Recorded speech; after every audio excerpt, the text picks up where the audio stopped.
Engedi Ministries presents Living Water.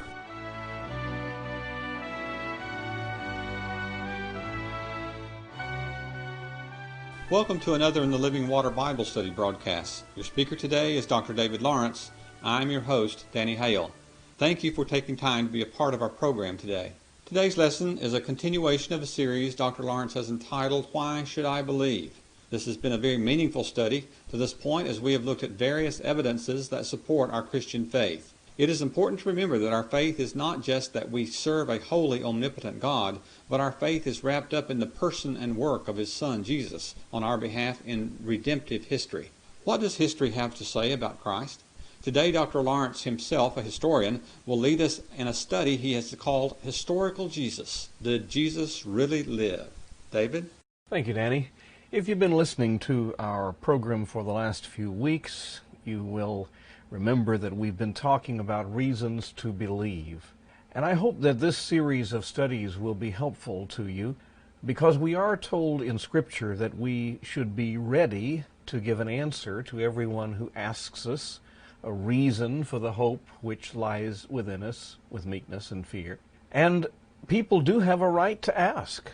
People do wonder, why do you Christians believe in God? Why do you believe in the Bible? Why do you believe in Jesus Christ? And we can say, well, we believe. But we also need to give rational, logical reasons to people because those logical, rational reasons are there. We have looked at reasons to believe that there is a God. And then we looked at reasons to believe that the Scriptures, the 66 books that we call the Bible, are really the Word of God.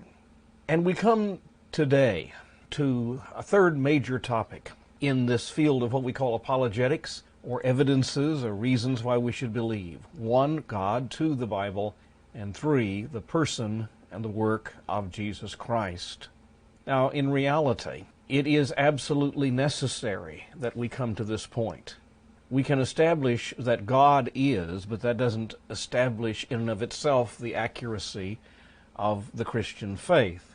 Once we establish that the Bible is true, we have really laid the foundation for believing that the Christian faith is true, because even from the Old Testament we have abundant evidences, and we're going to come to that in a later study.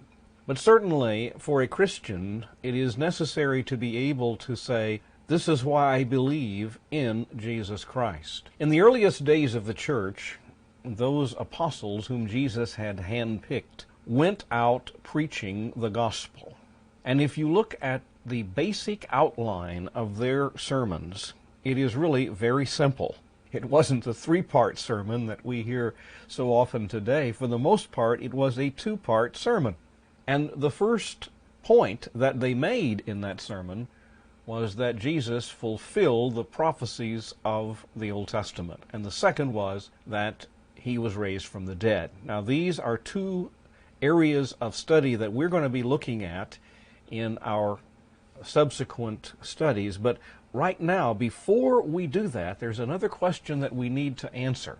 Suppose these apostles went out preaching that Jesus fulfilled the prophecies and that Jesus was raised from the dead, and yet they were just making up the whole thing, and Jesus never really lived.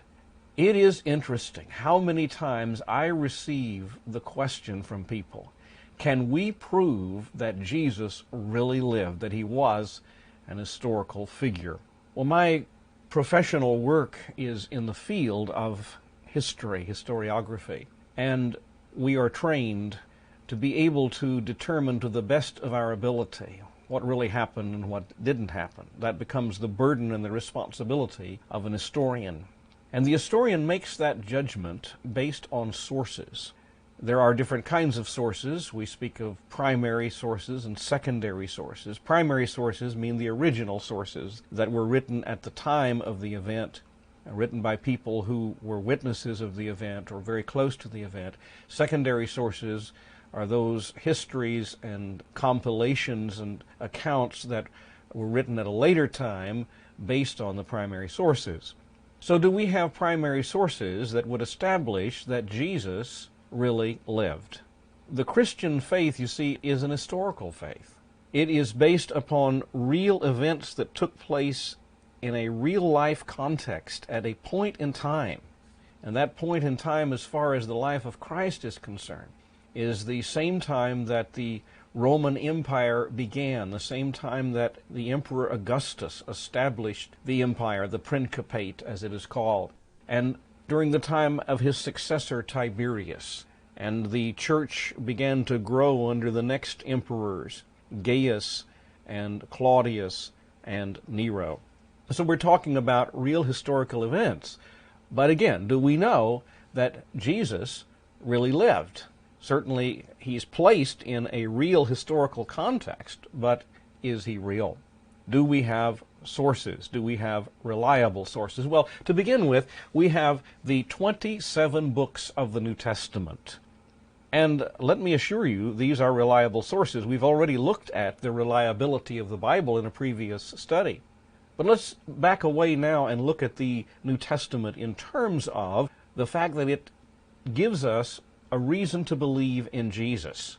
The authors of the New Testament were people who were, for the most part, well known to Jesus. Most of them were apostles whom he had handpicked. He chose them. He went about deliberately choosing these people. So they lived very close to him for 3 years. They witnessed everything he did. They heard everything that he said. They were witnesses of the events of his crucifixion, and they were witnesses of his resurrection, so they said. Now, these books date from the time that these people lived. We have evidence to believe that they were indeed written in the 1st century A.D. They were written just after the events took place, very close to those events. And there are at least 7 different authors of the New Testament, and they are a varied group of people. One of them was a tax collector. One of them was a young man whose mother was a supporter of Jesus' ministry and who himself accompanied Paul on his preaching trips. One was a physician, probably a well-educated man, and probably not Jewish. Another was a fisherman who obviously had some close relationship to the religious leadership of the day.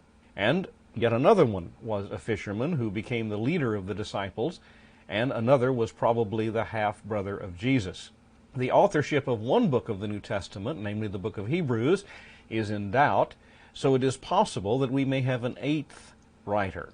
And of course, one that I did not mention in that list was the last of the apostles, a man who was a persecutor of the church, and though he didn't live with Jesus and accompany him in the years of his ministry, he was a witness to his resurrection, and that was Saul of Tarsus, who became Paul. So all of these people had some basis for the knowledge that they depict in their literature. 2 of them were among the inner circle of Jesus' associates, that is, Peter and John. There was a 3rd one, James, who was put to death by Herod. So you see a wide variety of people, tax collectors, a Jewish leader, a Pharisee, Saul of Tarsus, and a fisherman, and just a number of different people. But all of them had some contact with Jesus, or, in the case of Luke, who didn't really have contact with Jesus, Luke interviewed the people who did and very carefully made an investigation. Now the question is, did these people just make Jesus up? Did these 7, possibly 8 people just get together and make up some type of conspiracy to foist upon the world, to invent Jesus, to invent a Messiah, a Lord, a religion? Is this what they did? Well, there are several reasons that we would think otherwise. First of all, the records are not in exact agreement. Now, I don't mean to say that there are any contradictions in what they say, any clear contradictions, but the writing of Matthew, of Mark, of Luke, of John, and where Peter speaks of certain things, these are all from different points of view. And if they were putting together some type of collusion, some type of conspiracy, we would expect that they would be very careful to make sure that everything was exactly in agreement, that it was just one record with no variations whatsoever. And so even though sometimes people say, well, one record says there was one angel at the tomb of Jesus, another says there were 2 angels, even though we have these apparent problems that we have to work through, in the text of the New Testament, the very fact that there are these variations, there are these differences, is a very good reason to say, no, it was not a plot, it was not a plan, it was not a conspiracy among these people. A second reason, they present very intimate details of Jesus that would be very difficult to manufacture. For example, if you look at John's account of how he arrived at the tomb of Jesus, how he and Peter were going together, and he outran Peter, obviously because he's younger, but then he stopped at the entrance to the tomb, and Peter went in, and then John went in and looked at the grave clothes. The tiny little details here would certainly suggest someone who really knew what he was talking about, someone who was indeed an eyewitness. It would take quite an imagination on the part of these people. And we would be dealing with 7 people with very vivid imaginations if they were contriving all of these intimate details. A third reason that we would think otherwise than that there's a conspiracy is the effect these records have had upon people's lives. False accounts usually do not. Now, sometimes they do. Sometimes people can believe a lie, can be deceived, and there are many false religions out there. But in the course of 2,000 years of history, no body of written records has had the impact upon people in such a widespread way and in such a benevolent way, in such a glorious way as these 27 books of the New Testament have, which would again suggest it is not some type of hoax. But I think one of the most significant reasons to believe it's not a hoax is the fact that most of these writers were put to death for professing their faith in Jesus. Now, I have been known to play jokes on people in the past, and I think most of us have done something like that. But when it came down to having to die for it, rather than to retract it and say, look, I lied, I didn't tell the truth, I would certainly admit that I had made it up rather than go to death. But we would also ask the question, why would they make Jesus up? How would they do it? What would be the point of it? It would be the master hoax of all time. When you look at the Old Testament prophecies that are interwoven into the 27 books of the New Testament, and all set forth as fulfilled in Jesus, if they were making this up, they would have to be master scholars. And they mention real people, people like Herod, people like Pilate, Caiaphas, Annas, Quirinius, the governor of Syria, Herod Agrippa II, even Augustus Caesar and Claudius. Now, many of these people that were mentioned, and all of them we know are historical figures, lived in Palestine and could have refuted this account because it came out very early. Somebody could have said, wait a minute, I'd never heard of this Jesus, and my name is attached to him, and yet I've never met him. I never have any evidence that he lived. There is never a denial of Jesus by the people who lived at the time, and they're the ones who could have done it. And all of these writers of the New Testament, with the exception of Saul of Tarsus, the Apostle Paul, and with the exception of Luke, those two, the other writers all knew Jesus personally and certainly had access to the events themselves and to the knowledge. And as I said, Luke carefully investigated and interviewed people, and Saul of Tarsus makes the claim that he was inspired by the Holy Spirit in what he wrote. And of course, Paul doesn't propose to give us a biography of the life of Christ. He certainly was not there. But what he does for us, and what God has assigned him to do, is to tell us what it all means, to give us the theology, so that we understand how we are saved through Jesus Christ. And so all of the evidence would point to the fact that the 27 books of the New Testament are reliable primary sources. But then the question is going to come, what about documents outside the Bible? Do we have anything outside the New Testament itself that would tell us that Jesus actually lived? Or do we have to rely only on the Bible? Now, for those of us who believe the Bible is true, that's not a problem. But when we are talking to people who have not been brought up with a background in faith in God and faith in Christ, and they have this natural question, this inquiring mind that wants to know, if I'm going to commit my life to this man Jesus Christ, I want to be sure that I'm right. And my friend, if that's your case, you have every right to be sure. You should be sure And I can tell you, yes, there are records of Christ outside of the New Testament. Now, we have to be careful. Again, maybe speaking here as an historian, one of the jobs the historian has is to separate the reliable sources from the unreliable sources. It's not always an easy thing to do, but you develop a little bit of a knack for this as you read through sources. It can become obvious which ones are false and which ones are not. But one must be very careful and very critical. Now, there have been a lot of things written about Jesus, many books written about details of his childhood. There are many of the Gnostic Gospels, Gnostic writings. These were written by people who belong to a heretical group, and they are all false. At least the church has generally thought through the years that they are not true. They are false. It would be interesting if they were true, but the evidence, the critical examination of those texts suggests that they're not true.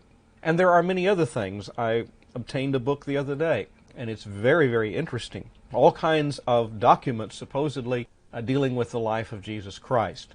But they do not appear to be authentic because they appear to be much too lengthy, much too filled with faith, given who supposedly is the author of them, and they just don't have the ring of being authentic. Now, they may be. They may well be. But the ones that I'm going to mention to you today, I have no doubt about. These are real sources, and they are true sources. And this is what these people wrote. And they didn't just write about Jesus, but they mentioned Jesus in the context of their writing. Now, let me give you the examples of these. First of all, the Roman historian Tacitus, who is regarded as perhaps the best historian of the Romans dealing with the imperial period. He lived in the 2nd century A.D., and he was a governor of Asia. He was the son-in-law of a man named Agricola, who was the governor of Britain. He's a very, very good historian. And from his annals, he writes this: "But not all the relief that could come from man, not all the bounties that the prince could bestow, nor all the atonements which could be presented to the gods, availed to relieve Nero from the infamy of being believed to have ordered the conflagration, the fire of Rome." So you see that Tacitus is writing about the emperors. He didn't much like the emperors, by the way, and so he's not giving us the most favorable view, but he is telling us about the time of the fire of Rome during Nero's reign. And now we continue. "Hence, to suppress the rumor, he falsely charged with the guilt and punished with the most exquisite tortures the persons commonly called Christians, who were hated for their enormities. Christus, Christus, the founder of the name, was put to death by Pontius Pilate, procurator of Judea in the reign of Tiberius." So it's just a clear statement by the greatest Roman historian of the age that Christ was put to death by Pilate during the reign of Tiberius. Now, if we didn't have any other source, we can say right there's a reliable Roman source by a non-Christian writer affirming the historicity of Jesus Christ. He goes on to say, "But the pernicious superstition, repressed for a time, broke out again, not only through Judea, where the mischief originated, but through the city of Rome also." And Tacitus has a further reference to Christianity in a fragment of his Histories. Another Roman writer was Lucian. He was not an historian, he was a satirist. He lived in the 2nd century, and he also, like Tacitus, spoke rather disparagingly of Christ. He called him the man who was crucified in Palestine because he introduced this new cult into the world. Furthermore, their first lawgiver persuaded them that they were all brothers one of another, after they have transgressed once for all by denying the Greek gods and by worshiping that crucified sophist himself and living under his laws. Now, obviously, he's making fun of Jesus, but in so doing, he is affirming that Jesus really lived. And then there was Flavius Josephus, a Jewish historian who was very pro-Roman and who was present at the time that Jerusalem was destroyed in AD 70. This particular passage in Josephus' account has been disputed. However, lately, most critics have come to believe that it really belongs, that Josephus really wrote these words. Now, it might be in the particular wording of a second quotation that I'm going to give in just a moment, but here's the one that generally appears, and this is from Josephus. "Now there was about this time Jesus, a wise man, if it be lawful to call him a man, for he was a doer of wonderful works, a teacher of such men as receive the truth with pleasure. He drew over to him both many of the Jews and many of the Gentiles. He was the Christ, and when Pilate, at the suggestion of the principal men among us, had condemned him to the cross, those that loved him at the first did not forsake him. For he appeared to them alive again the third day, as the divine prophets had foretold, these and 10,000 other wonderful things concerning him. And the tribe of Christians so named from him are not extinct to this day. Now that's in the Antiquities, written by Josephus. Now there is another text, it's the Arabic text, which many scholars believe is perhaps more accurate and more accurately represents what Josephus actually wrote. But even with this being toned down a bit, you can still see it does support that Jesus really lived. And it reads this way: At this time there was a wise man who was called Jesus, and his conduct was good, and he was known to be virtuous. And many people from among the Jews and the other nations became his disciples. Pilate condemned him to be crucified and to die. And those who had become his disciples did not abandon his discipleship. They reported that he had appeared to them 3 days after his crucifixion, and that he was alive. Accordingly, he was perhaps the Messiah, concerning whom these prophets have recounted wonders. Now that seems perhaps to be a little more accurate. The other might have been doctored to some degree. But when we step back and look at this quotation, it has the mark of authenticity, and that certainly would give us definite evidence that Jesus lived. Then Suetonius, another Roman historian, about AD 120, makes mention of Jesus in these words: As the Jews were making constant disturbances at the instigation of Chrestus, and he spells it Chrestus, and again that's, of course, would be Christ, at the instigation of Chrestus, he expelled them from Rome. And he also writes, punishment by Nero was inflicted on the Christians, a class of men given to a new and mischievous superstition. One of the most interesting references to Jesus comes from a series of letters written between Pliny the Younger, who was the governor of Bithynia, which is in Asia Minor, now in Turkey, and the Roman Emperor Trajan. At this time, Christians were under some suspicion, and many times people were accused of being Christians to try to get them into trouble, and Pliny didn't quite know what to do with them. And he wrote to the emperor and said, my policy is I don't go looking for Christians, but if someone's accused of being a Christian, he's brought in, then I will ask him to recant and to revile Jesus and offer incense to your image, and if he does this, I excuse him, but if he doesn't, if he persists in his superstition, then I put him to death. And Trajan writes back and says, that's very good, Pliny, that policy is acceptable. And in the process of the letter that Pliny wrote to Trajan, he says this, that he made them curse Christ, which a genuine Christian cannot be induced to do. They affirmed, however, that the whole of their guilt, or their error, was that they were in the habit of meeting on a certain fixed day before it was light, when they sang in alternate verse a hymn to Christ as to a God, and bound themselves to a solemn oath not to any wicked deeds, but never to commit any fraud, theft, adultery, never to falsify their word, not to deny a trust when they should be called upon to deliver it up. It seems rather strange that anyone would be put to death for such a lifestyle. But you see, Pliny does mention Jesus Christ. There was also Thallus, a Samaritan-born historian, and he lived in the 1st century A.D., around 52. His writings, unfortunately, have disappeared. We know of him from fragments cited by other writers. And we find Julius Africanus, an early Christian historian, quoting Thallus. He says, Thallus, in the 3rd book of his Histories, explains away this darkness, that is the time of Christ when there was darkness upon the earth, explains away this darkness as an eclipse of the sun, unreasonably, as it seems to me, unreasonably because a solar eclipse could not take place at the time of the full moon, and it was at the season of the Paschal full moon that Christ died. So obviously, what we find the historian Julius Africanus doing is quoting Thallus, referring to the darkness that came upon the earth at the time of Jesus' crucifixion. And we find various references to Jesus also in Jewish records. For instance, in the letter of Mara bar Serapion, which dates about AD 73. He will mention Jesus in these words. What advantage did the Athenians gain from putting Socrates to death? Famine and plague came upon them as a judgment for their crime. What advantage did the men of Samos gain from burning Pythagoras? In a moment their land was covered with sand. What advantage did the Jews gain from executing their wise king? It was just after that their kingdom was abolished. God justly avenged these three wise men. The Athenians died of hunger. The Samians were overwhelmed by the sea. The Jews, ruined and driven from their land, live in complete dispersion. But Socrates did not die for good. He lived on in the teaching of Plato. Pythagoras did not die for good. He lived on in the statue of Hera.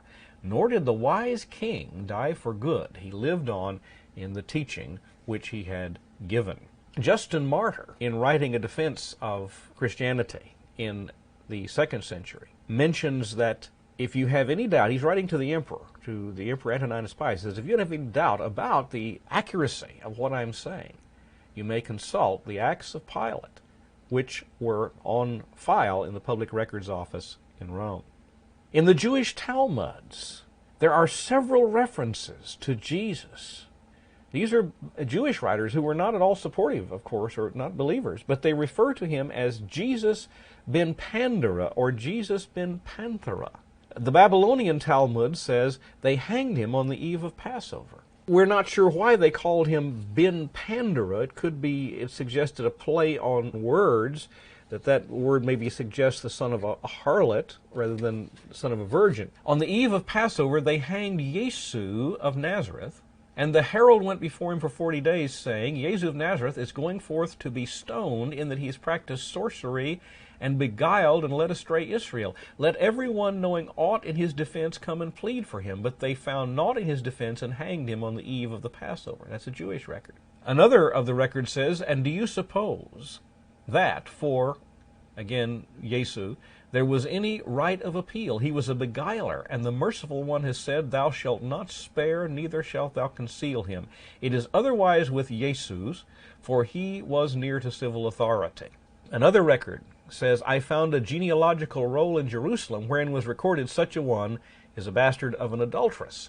And he goes on to refer, without doubt, to Jesus as the one that he is talking about. In another one, he answered, Akiba, you have reminded me. Once I was walking along in the upper market of Sepphoris, and I found one of the disciples of Jesus of Nazareth, and Jacob of Kephar Sekana. And that was his name. He said to me, it is written in your law, thou shalt not bring the hire of a harlot, and so forth. What was to be done with it? Latrine for the high priest? But I answered nothing. He said to me, so Jesus of Nazareth taught me. For the hire of a harlot hath she gathered them, and unto the hire of a harlot shall they return. And so these records clearly mention Jesus of Nazareth, Yesu ben Pandora, whatever.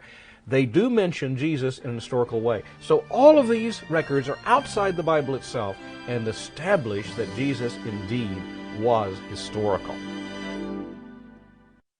Thank you, David. If you would like a cassette tape of today's broadcast or tapes of the entire series on Why Should I Believe, please call the ministry office at 1-877-936-9334.